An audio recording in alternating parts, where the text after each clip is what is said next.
Power star Pawan Kalyan మాట్లాడిన మాటల్లో తప్పేంటి? ఎంతమంది ఎన్ని గ్రూపులు కట్టినా ఎంత కుట్ర చేసినా పవర్ స్టార్ స్థాయిని ఇంత కూడా తగ్గించలేరు. అసలు ఇప్పటికిప్పుడు బంద్ ప్రకటించడానికి కారణం ఏంటి? ఇంతకాలం వాళ్ళకి ఈ ప్రాబ్లం తెలీదా?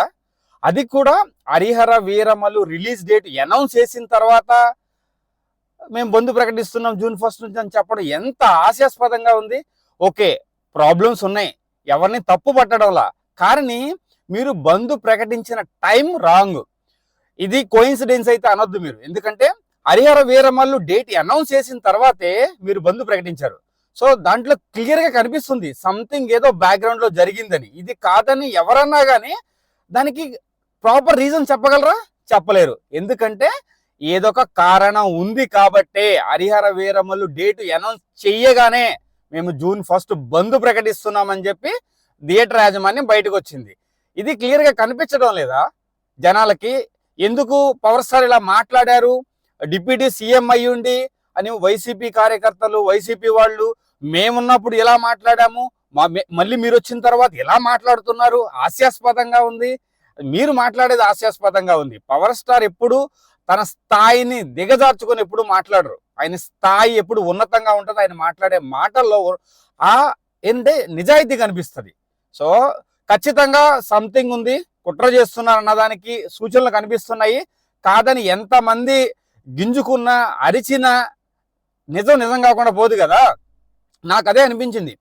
ఎందుకు పవర్ స్టార్ సినిమా రాగానే ఎందుకు జనాలందరికీ అంత ఉత్సాహం, అతి ఉత్సాహం వస్తుంది? ఏదోటి మాట్లాడేద్దాము, లాస్ట్ టైం కూడా అంతే, సినిమా రిలీజ్ అయ్యే టైంకి అందరూ రేట్లు తగ్గించేయాలి, సినిమాకి ఇంతే రేటు పెట్టాలి, ఇంతకన్నా రేటు ఉంచకూడదు. నిజంగానే చాలా హాస్యాస్పదంగా ఉంది. తప్పేముంది? ఇప్పుడు మేము బంద్ ప్రకటిస్తున్నాం అని చెప్పి మాట్లాడవచ్చు కదా వచ్చి గవర్నమెంట్తో. మేము టికెట్ రేట్ పెంచుకుంటాము, ఆంధ్రప్రదేశ్లో సినిమాలు తీసుకుంటాము, మాకు పర్మిషన్లు కావాలి, టికెట్ రేట్లు పెంచుకోవడానికి పర్మిషన్లు కావాలి అని అంత డిస్కస్ చేసే వాళ్ళు ఇలాంటి ఇష్యూ ఉన్నప్పుడు వచ్చి గవర్నమెంట్ ఎందుకు మాట్లాడరు?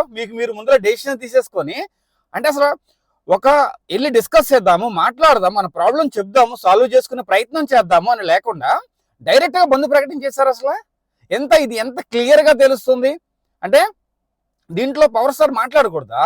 అంటే అతని సినిమా కాకపోయినా, డిప్యూటీ సీఎం గారి సినిమా కాకపోయినా నిజంగానే కదా మీకు ఇంత చేస్తున్నాము. అంతకుముందు ప్రభుత్వం ఏం చేసింది చూసాం కదా అందరూ. అసలు ఎంత కఠినంగా ఉంది సినిమా థియేటర్స్ దగ్గర, ఎంత కఠినంగా ఉంది రేట్స్ దగ్గర, ఎంత కఠినంగా ఉంది సినిమాల గురించి. ఈ ప్రభుత్వం ఇంత ఫ్రీడమ్ ఇస్తే ఆ ఫ్రీడమ్ ని మీరు ఇలా ఎలా పెడతారా? అంటే ఎప్పుడైనా సరే ఎవరైనా మేలు చేద్దామంటే వాళ్ళు ఎక్కువగా కనపడతారా? అంటే అంత తక్కువగా కనపడతారా? నిజంగానే కదా పవర్ స్టార్ అన్నది అదే కదా. ఏంటంటే మేము ఇంత చేస్తుంటే మాకు మినిమం అన్నది కూడా ఆ విలువలు మాకు లేకుండా, అంటే మాకు అంత ఇంపార్టెన్స్ లేకుండా మీకు ఓన్ డెసిషన్స్ తీసుకొని మేము బంద్ ప్రకటించేస్తున్నాము. ఇంకేదంటే అది ఇక ఎలా ఉందంటే ఇది ఎవరిష్టం వచ్చినా వాళ్ళు చేసుకోవచ్చు, ఏదో ఒకటి చేద్దాము, సినిమాని ఆపేద్దాము, సినిమా హిట్ అవుద్దామన్న భయంతో చాలా మంది చేస్తున్నారేమో నాకు అనిపించింది. కానీ ఇది కరెక్ట్ కాదు. పవర్ స్టార్ మాట్లాడిన మాటల్లో, డిప్యూటీ సీఎం గారు మాట్లాడిన మాటల్లో ఇంత కూడా తప్పు లేదు. ప్రతిదీ పర్ఫెక్ట్ గా మాట్లాడారు, క్లారిటీగా మాట్లాడారు, నిజం మాట్లాడారు. సో ఎవరైనా ఏదైనా మీకు అనిపించుండి దానికి ఏంటంటే మీరు సపోర్ట్ అంటే ఏది పడితే సపోర్ట్ చేయకూడదు. దానికి ఒక రీజన్, పర్ఫెక్ట్ గా కారణం ఉండాలి. మాకు క్లియర్ కనపడుతుంది ఇక్కడ. నువ్వు సినిమా రిలీజ్ అయిన తర్వాత, డేట్ అనౌన్స్ చేసిన తర్వాత నువ్వు బంద్ ప్రకటించావంటే ఇట్స్ ఏ క్లారిటీ, క్లియర్ గా కనిపిస్తుంది కదా.